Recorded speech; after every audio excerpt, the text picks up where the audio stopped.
નમસ્તે વાલા ભક્તજનો, આજે માતા ધર્મસભા સામાન્ય કાળનો 15મો રવિવાર ઉજવે છે. આજના શુભ સંદેશમાં વાવનારની દ્રષ્ટાંત કથાના નામથી પ્રસિદ્ધ દ્રષ્ટાંત આપણે સાંભળીએ છીએ. ખેડૂત પૂરી મહેનત અને વિશ્વાસથી બીજ વાવે છે, પણ એમાંના દરેક બીજ ઉગી નીકળે એવું બનતું નથી. એ ખેડૂતનો અનુભવ છે. ખેડૂત પોતાનું કામ કરે છે, પણ બીજ કેવી જમીન પર પડે છે એની પર એના ઉગી નીકળવાનો આધાર છે. જે રસ્તામાં કે ઝાંખરામાં કે પથરા જમીન પર પડે એ બીજમાંથી કશું ઉપજવાનું નથી. જે બીજ જમીનમાં પડીને અંકુરિત થાય એમાંથી જ પાક ઉપજે છે. પ્રભુની વાણીનું પણ એવું જ છે. ઈશ્વરની વાણી શ્રદ્ધાપૂર્વક સ્વીકારીને એ પ્રમાણે જીવવાનો નિર્ધાર એ ફળદ્રુપ કે સારી જમીનમાં પડીને ઉગેલા બીજ સમાન છે. પ્રભુની વાણી દરેક માટે એક સરખો સંદેશ આપે છે, પણ એને આપણે કેવી રીતે ગ્રહણ કરીએ છીએ એના પર એના ફળદાયી નીવડવાનો આધાર છે. એક પુરોહિત ખ્રિસ્તયજ્ઞમાં તેમના ઉપદેશમાં એક ઉદાહરણ આપીને આ વાત સમજાવતા હતા કે બે સગા ભાઈઓ એક સાથે પરમ પૂજામાં ભાગ લઈને ઘરે પાછા ફરે છે.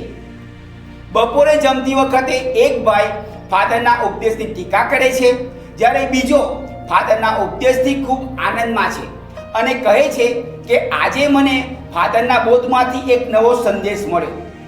એક સરખા શાસ્ત્ર વચનો અને એને આધારિત એક જ બોધ સાંભળનાર બે જુદી જુદી વ્યક્તિઓ એને કેવી રીતે ગ્રહણ કરે છે એ આપણે આ ઉદાહરણ પરથી સમજી શકીએ છીએ. પુરોહિતે આગળ સમજાવ્યું કે બાગમાં પડેલા વરસાદથી બાગ લીલોછમ થઈ જાય છે, પણ એ જ વરસાદ બહાર પડેલા પથ્થરને પલળવા છતાં કોરો જ રાખે છે. પ્રભુની વાણી કોઈનું જીવન ધરમૂળથી બદલી નાખે છે, તો કોઈના જીવનને પથ્થરની જેમ સ્પર્શી પણ શકતી નથી. આજના પ્રથમ શાસ્ત્ર પાઠમાં યશાયા વરસાદ અને બરફના ઉદાહરણથી ઈશ્વરના મુખમાંથી નીકળેલ શબ્દની કાર્યસિદ્ધિ વિશે સમજાવે છે. વાવેલ બીજ અમુક જગ્યાએ ઉગીને ફળ આપે અને અમુક જમીનમાં ન ઉગે એમાં દોષ બીજનો નહીં પણ જમીનનો છે. ઈશ્વરની વાણી પણ એમની ઈચ્છા પ્રમાણે કોઈને કોઈના મારફતે ફળદાયી નીવડશે જ.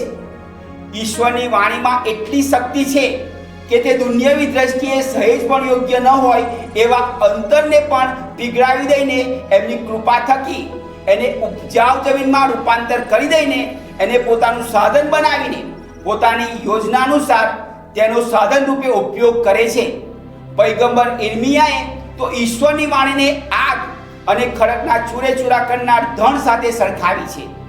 ધર્મસભાના પ્રારંભમાં ઈશ્વરની આ શક્તિશાળી વાણી જ પ્રેષિતો અને અન્ય શિષ્યો માટે ઈસુનો સંદેશ ફેલાવવાનું સૌથી શક્તિશાળી શાસ્ત્ર હતું, જેના ઉપયોગથી તેઓ એટલા બધા વિઘ્નો અને વિરોધ વચ્ચે ઈસુનો સંદેશ દુનિયાના છેડા સુધી પહોંચાડવામાં સફળ રહ્યા. આજે આપણે એવી દુનિયામાં જીવીએ છીએ જ્યાં માહિતીનો વિસ્ફોટ છે. સાચું શું અને ખોટું શું એ બે વચ્ચે તફાવત કરવો પણ મુશ્કેલ થઈ જાય એવા અંધાધૂંધી ભર્યા વાતાવરણમાં આપણે જીવીએ છીએ.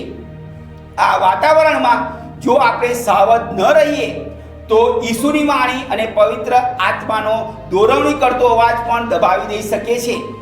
ટેકનોલોજીના કારણે આજે રોજ સવારે અને આગલી રાતથી જ રોજ બાઇબલના દૈનિક પાઠનું વાંચન અને તેની પર મનન ચિંતન ઉપલબ્ધ છે, પણ એને સાંભળવાનો કે વાંચવાનો અર્થ ત્યાં સુધી જ રચરે જ્યાં સુધી એ મુજબનું જીવન જીવવા પ્રયત્નશીલ ન બનીએ. એ મુજબનું જીવન જીવવું એટલે ઈશ્વરની વાણીનું બીજ આપણા થકી સારો પાક ઉપજાવે એ રીતે જીવવું. આપણે આપણા અંતરોને સારી જમીન જેવા બનાવીને ઈશ્વરની વાણીરૂપી બીજને મબલક પાકમાં બદલી નાખવા ઈશ્વરની વિશેષ કૃપા માગીએ. આપ સર્વ ઉપર ઈશ્વરની ખાસ આશીષ સૂત્રો.